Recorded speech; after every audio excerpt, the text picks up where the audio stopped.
This film, congratulations, first of all, congratulations. Thank you. This, there are so many. I sat in a screening of it at the New York Film Festival, and we're showing it here and elsewhere. And people, there are parts that are difficult.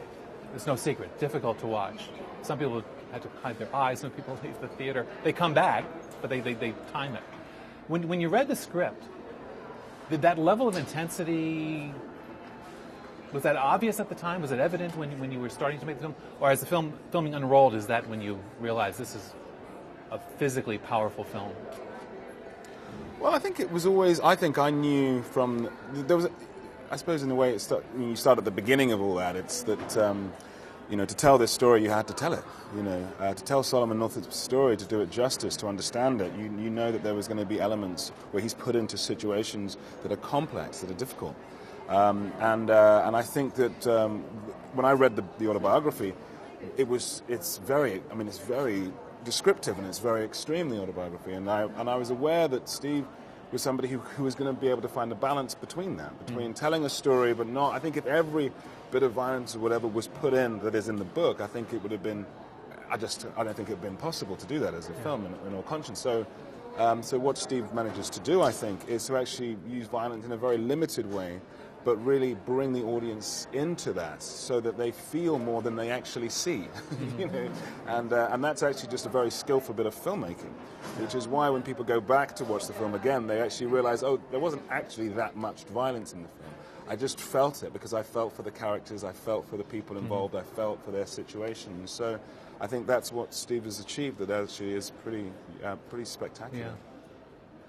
Yeah. Actually, yeah, doesn't he say how many instances that it was like? I think 5 or 6 instances of violence. And, But when you saw the script, your character isn't involved particularly in any of the brutality of the film, but you knew the whole script and you knew how powerful this film was going to be. Of that, I knew, but when you're reading,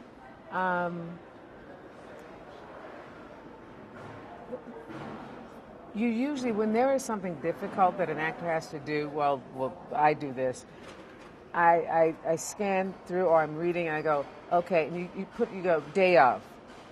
I'll deal with that the day of, so that you don't, because things only happen in the moment anyway. So it helps you not anticipate it. There are scenes in this film when in your face you see rage, you see helplessness, and you see dignity, and you see them all at the same time. Is that something you can calibrate, or is that something that just, as an actor, that just comes up from inside somewhere? I don't think you can. No, you can't calibrate it. I think, I think, like anybody, you sort of jump down the rabbit hole, and you see what happens, and you investigate a character, and you investigate a part as much as you can. You investigate a psychology and in an emotional range and an emotional situation, and you mix all that in, and then you forget about it and just play the part as you see it on the moment and in the day, and as honestly as you can. And I think that people also bring things to a face, as well as what the face is emitting, because they're watching the whole film and the whole context of the film. And they also, by definition, they also do that. They also are engaged and involved, an audience, in those decisions and what they see. It's a true story. Yes, but darling, your face brings it. There could be no one sitting, the film could just be rolling, and it's all there. I think when an actor is really well trained technically and is developed, enlightened as a human being, all of that, again, all of that is stored in you, and it all works at once, and you are even being on target in subconscious ways. You. Not everybody. So you like the performance he gave? Is that what you're saying? Passable. Yeah. It was based on a true story, a book written by the character, or by the man. He's not a character; he's a real person. I haven't read the book. Did he give you any hints for how to play his emotions? Or was it rather a straight narrative? Not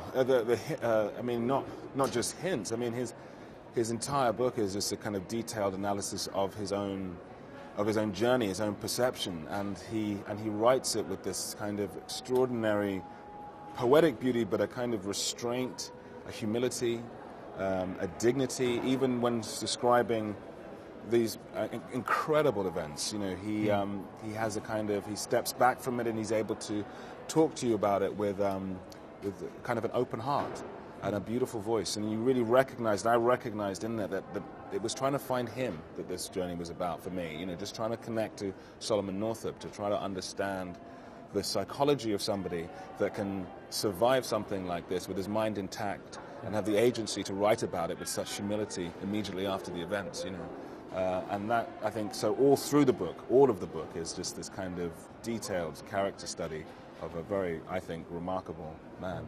The sides are so clearly drawn in this story. I wonder, and it's played so intensely on the screen, I wonder if when the camera stopped rolling, if you could hang with Michael Fassbinder.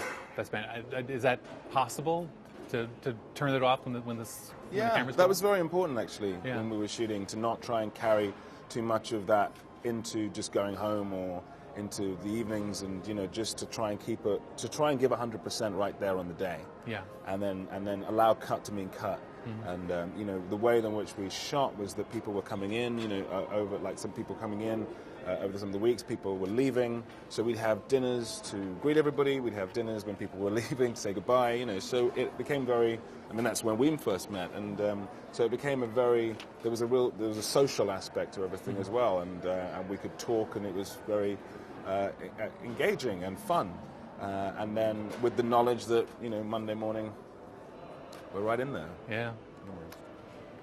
What's next? You got to do something lighter. You have to give us a break here. Are you doing anything else?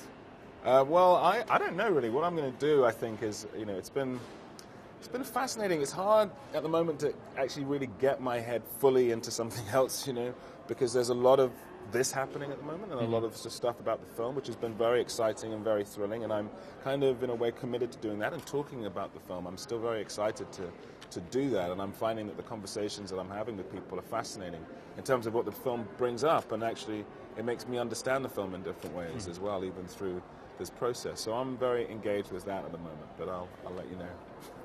Alfre, what about you? What am I doing? Well, I'm off to Haiti tomorrow with Nick Kristoff and his company.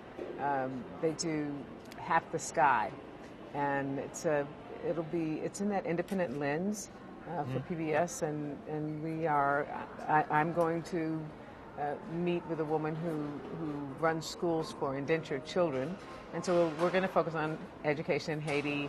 I think Eva Longoria has focused on, as part of the same program, on teenage pregnancy, and they do that in Colombia. AARP is very active in Haiti.